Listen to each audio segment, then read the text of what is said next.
हम बात कर रहे थे क्लास 11th में टैक्सोनॉमी की 7th लेक्चर में। अगला लेक्चर अपना 8th लेक्चर टैक्सोनॉमी पढ़ रहे थे। हमने लास्ट छोड़ा था आईसीजेएन के नियमों पर। अब बात करते हैं आईसीबीएन के नियम।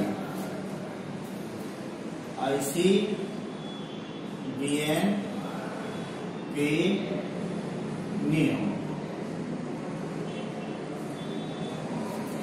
तो सबसे पहली बात आती है कि आईसीबीएन की फुल फॉर्म क्या होगी।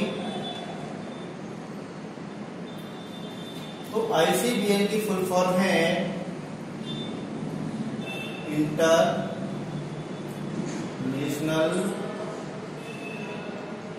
कोड ऑफ बॉटनिकल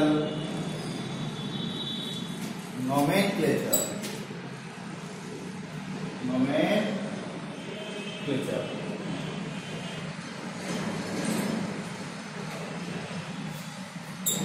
यानी कि पादपों के नामकरण की ये एक अंतरराष्ट्रीय संस्था है जिसे आईसीबीएन के नाम से जाना जाता है। इसमें पादपों का नामकरण देने की नियम प्रतिपादित किए गए हैं तथा इसका मुख्यालय लंदन में स्थित है और इसे स्पीशीज प्लांटेनम बुक से लिया गया है जो कि कैरोलस लिनेस द्वारा लिखा गया है।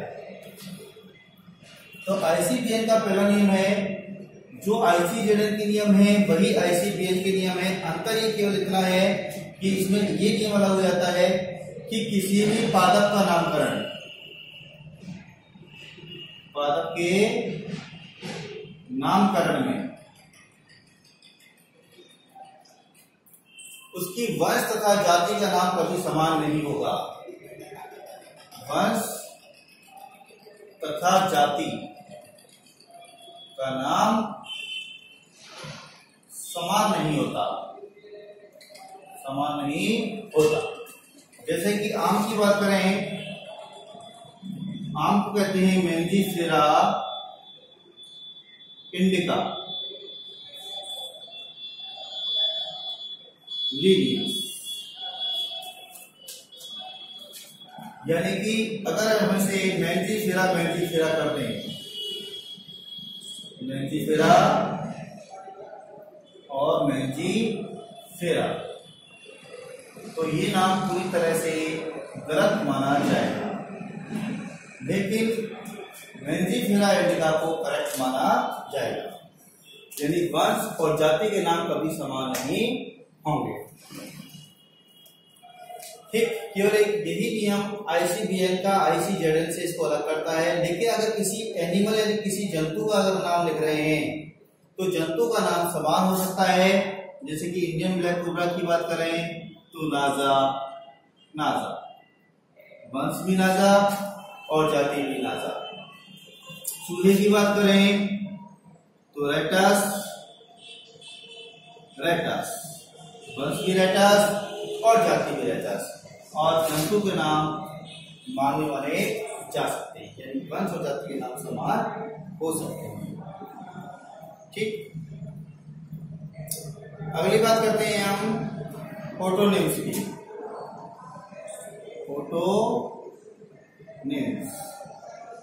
फोटोनिम्स क्या होती हैं? फोटोनिम्स से तात्पर्य यह है कि यदि नामकरण त्रिनाम पद्धति के अनुसार किया जा रहा है तो उसकी जाति और उपजाति का नाम यदि समान हो, जाति और उपजाति का नाम यदि समान हो तो इसे हम कहते हैं फोटोनिम्स। जैसे कि हम बात करें कौवे की, कौवे का जिनोज का नाम है कार्बस स्प्लेंडेंस।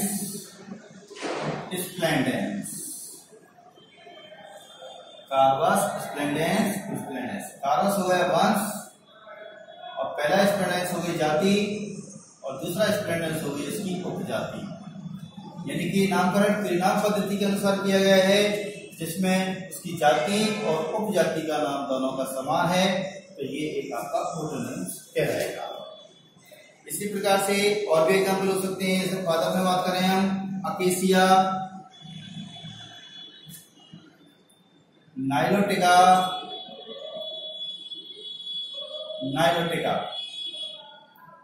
जिसे हम बबूल कहते हैं, और ये इसका बबूल का वंश, ये इसकी जाति और ये इसकी उपजाति, नाइलोटिका। तो यहाँ में लिखते हैं जाति और उपजाति का नाम समान है, तो ये कहलाएगा एक फोटोनिम्स। दूसरी बात करते हैं होमोनिम्स। होमोनिम्स का मतलब है यदि दो पादप जातियों या दो जंतु जातियों के नाम यदि समान हो। होमोनिम्स से तात्पर्य है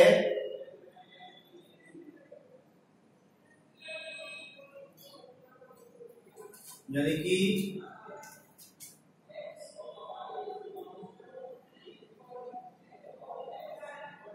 दो पादपों या दो जंतुओं के नाम समान हो तो इसे हम होमोनिम्स कहते हैं। जैसे हम बात करते हैं बादाम और पाम के पेड़ की,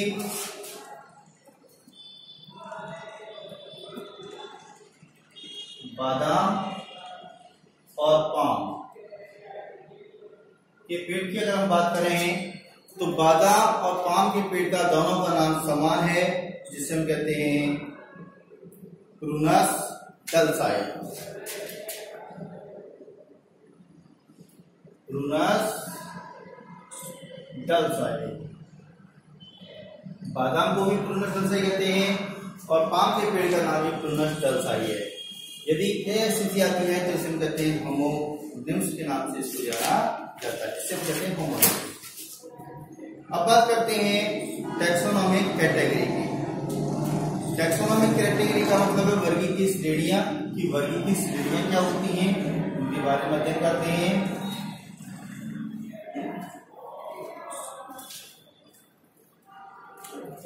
वर्गीय की श्रेणियां,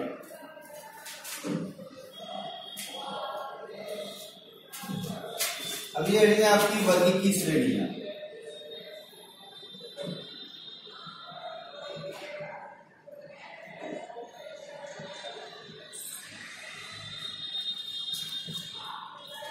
जिन्हें हम बोलते हैं टैक्सोनॉमिक कैटेगरी। टैक्सोनॉमिक कैटेगरीज,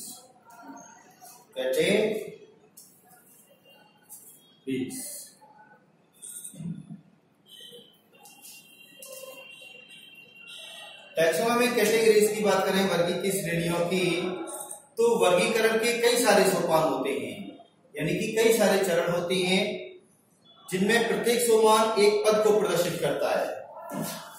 यानी कि इसमें एक से अधिक सोपान होते हैं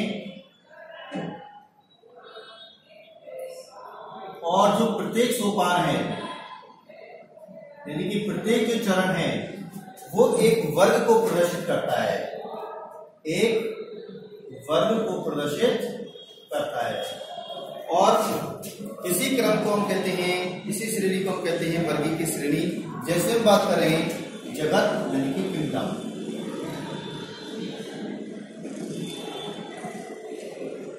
जगत जैसे कि पादप जगत, जंतु जगत, तो जगत वर्गीकरण की सबसे बड़ी इकाई मानी जाती है। और किंगडम को बांटा जाता है समूह में, जिसे हम कहते हैं ग्रुप्स। समूहों में बांट सकते हैं, कई सारे समूह मिलकर के जगत का निर्माण करते हैं। समूह मिलकर के शाखाओं से होते हैं, जिन्हें हम कहते हैं ब्रांच, शाखाएं। इसकी कई सारी शाखाएं हो सकती हैं और शाखाएं मिलकर के बनता है फाइलम से, यानी जिसे हम कहते हैं संघ। फाइलम जिसे हम संघ कहते हैं, और संघ शब्द पहली बार दिया था अक्सरेट द्वारा दिया गया है। और संघ आगे चल के कई सारे वर्गों से मिलकर के बना होता है,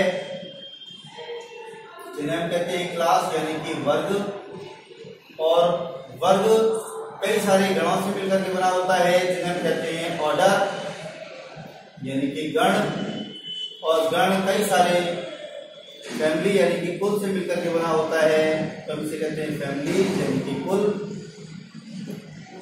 और कुल कई सारे वंशों से मिलकर के बना होता है जिन्हें हम कहते हैं जीनस यानी कि वंश, और वंश मिलकर के बनता है जातियों से जिन्हें हम कहते हैं स्पीशीज यानी कि जाति। और इसमें फाइलम की कई सारी शाखा हो सकती हैं, जैसे हम फाइलम यानी कि संघ की बात करें, संघ की बात करें तो संघ हक्सले द्वारा दिया गया है। हक्सले द्वारा इस शब्द की स्थापना की गई थी, और इसकी 3 शाखाएं हो सकती हैं, सुपर फाइलम,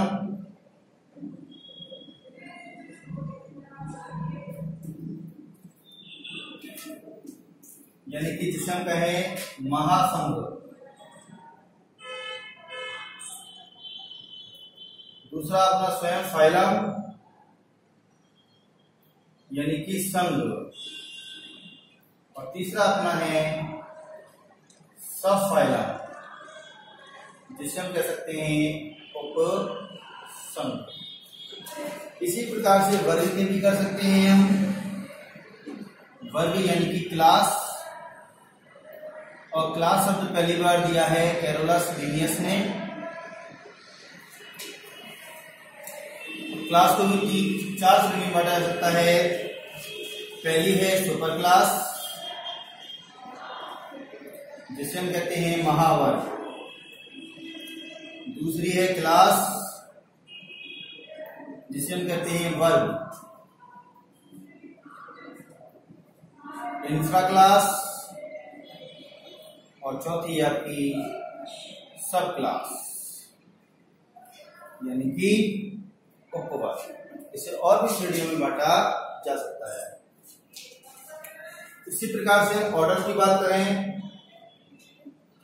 जिसे हम कहते हैं गण, गण की भी 3 श्रेणियां हो सकती हैं, जिनमें पहली है सुपर ऑर्डर,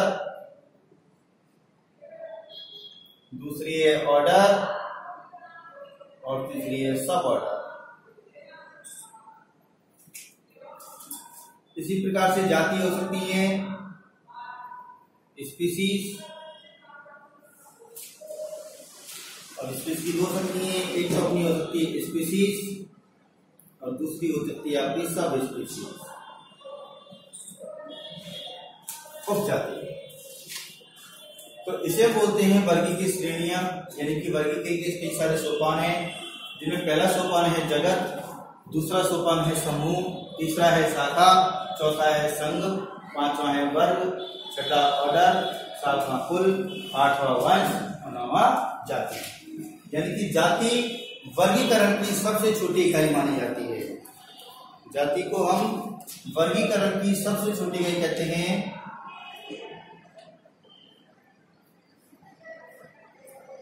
वर्गीकरण की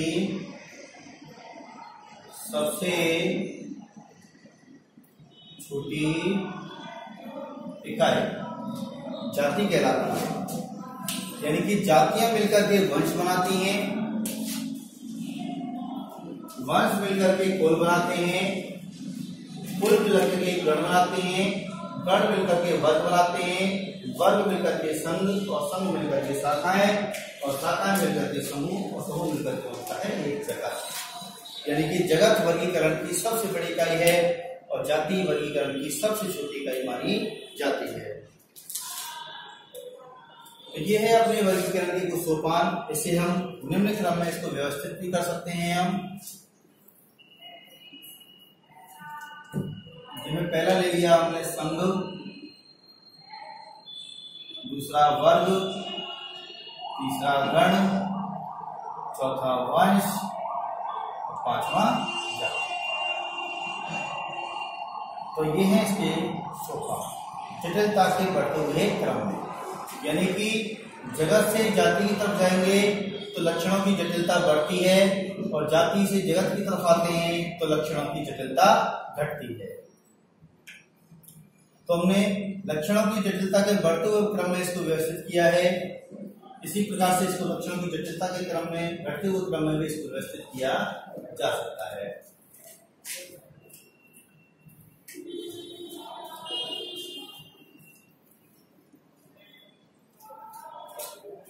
एक साइंटिस्ट हुए जिनका नाम था एडोल्फ मायर। एडोल्फ मायर ने क्या किया, एनिमल्स यानी कि जंतुओं के लिए सबसे पहले टैक्सॉन शब्द का प्रयोग किया था, यानी कि एनिमल्स यानी कि प्राणी के लिए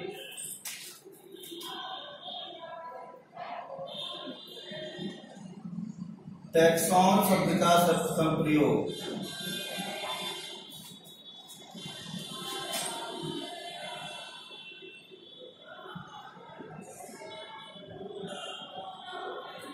एडोल्फ मायर ने किया था। साइंटिस्ट का नाम था एडोल्फ मायर।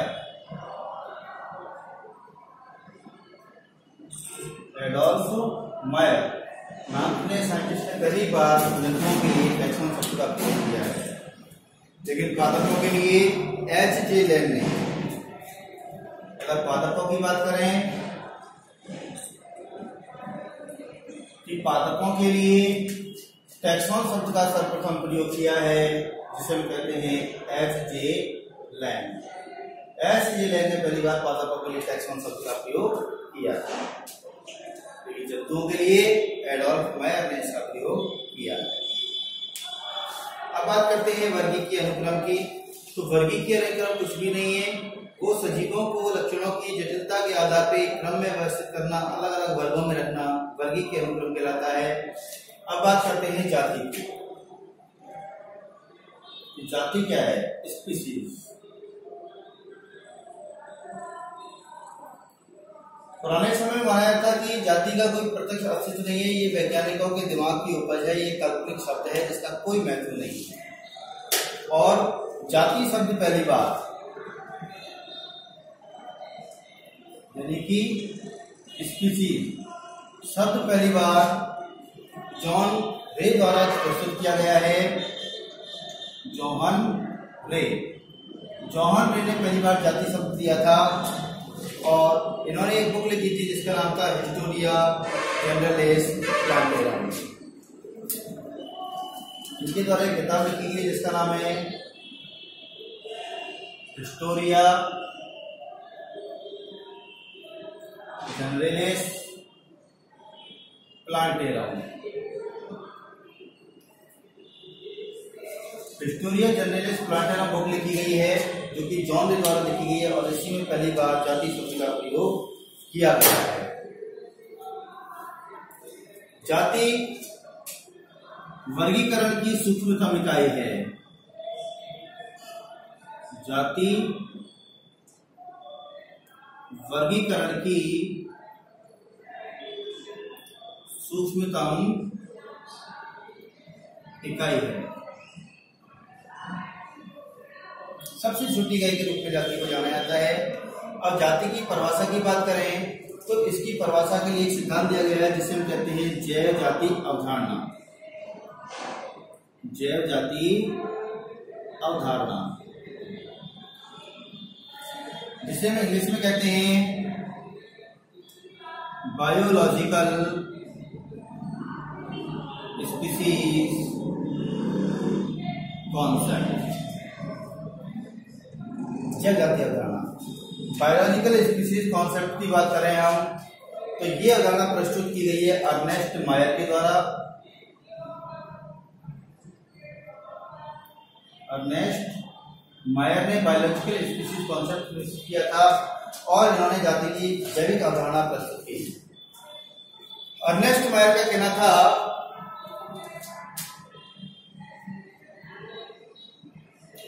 कि जाति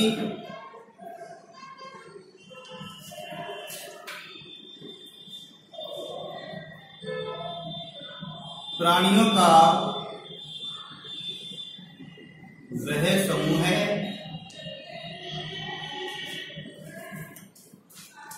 जो कि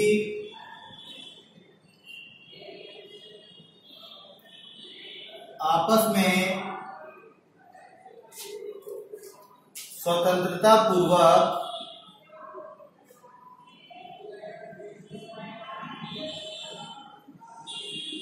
प्रजनन कर सकते हैं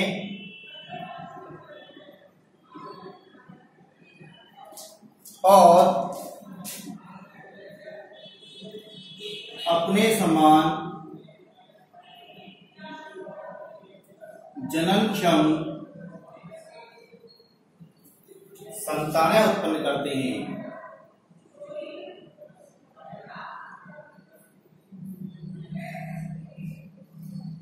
एक जाति के सदस्य कहलाते हैं। लेकिन ये परिभाषा अपूर्ण है, पूर्ण परिभाषा नहीं है, क्योंकि जनन की कोई एक विधि नहीं है। जनन की कई विधियां हैं, जैसे कि अलैंगिक जनन है, लैंगिक जनन है, कायिक जनन है और अनिषेक जनन है। तो जनन की कई सारी विधियां होने के कारण इसको वर्गीकरण का दर्जा, कुंजी लक्षण का दर्जा प्राप्त नहीं है। इसलिए जनन के आधार पे केवल पादपों, पुष्पीय पादपों के अंदर ही वर्गीकरण किया जा सकता है, क्योंकि पुष्पीय पादपों की जो आकार के लक्षण है पुष्पों का, उनके आधार पे पादपों का वर्गीकरण किया जाता है, लेकिन जंतुओं का वर्गीकरण जनन के आधार पे नहीं किया जा सकता। क्योंकि जनन के कई सारे अपवाद होते हैं, जैसे कि जीवाणुओं में अलैंगिक जनन होता है, नील हरित वालों में अलैंगिक जनन होता है, माइकोप्लाज्मा में अलैंगिक जनन होता है और प्रोटोजोआ में भी अलैंगिक जनन पाया जाता है। अतः कह सकते हैं जनन जो है टैक्सोनॉमी का विशिष्ट लक्षण नहीं है, क्योंकि इसके अपवाद हैं और जाति का निर्धारण केवल आकार के लक्षणों के आधार पर ही किया जा सकता है। लेकिन पादपों में पुष्प के आकार के लक्षणों के आधार पर वर्गीकरण किया जाता है। तो ये था आपका टैक्सोनॉमी के बारे में संक्षिप्त जानकारी। और उसके बाद हम प्लांट टैक्सोनॉमी और एनिमल टैक्सोनॉमी की अगर बात करते हैं। पादप टैक्सोनॉमी के अंदर, प्लांट टैक्सोनॉमी के अंदर पादपों की वर्गीकरण का अध्ययन किया जाता है, लेकिन एनिमल टैक्सोनॉमी के अंदर एनिमल्स की वर्गीकरण का अध्ययन किया जाता है।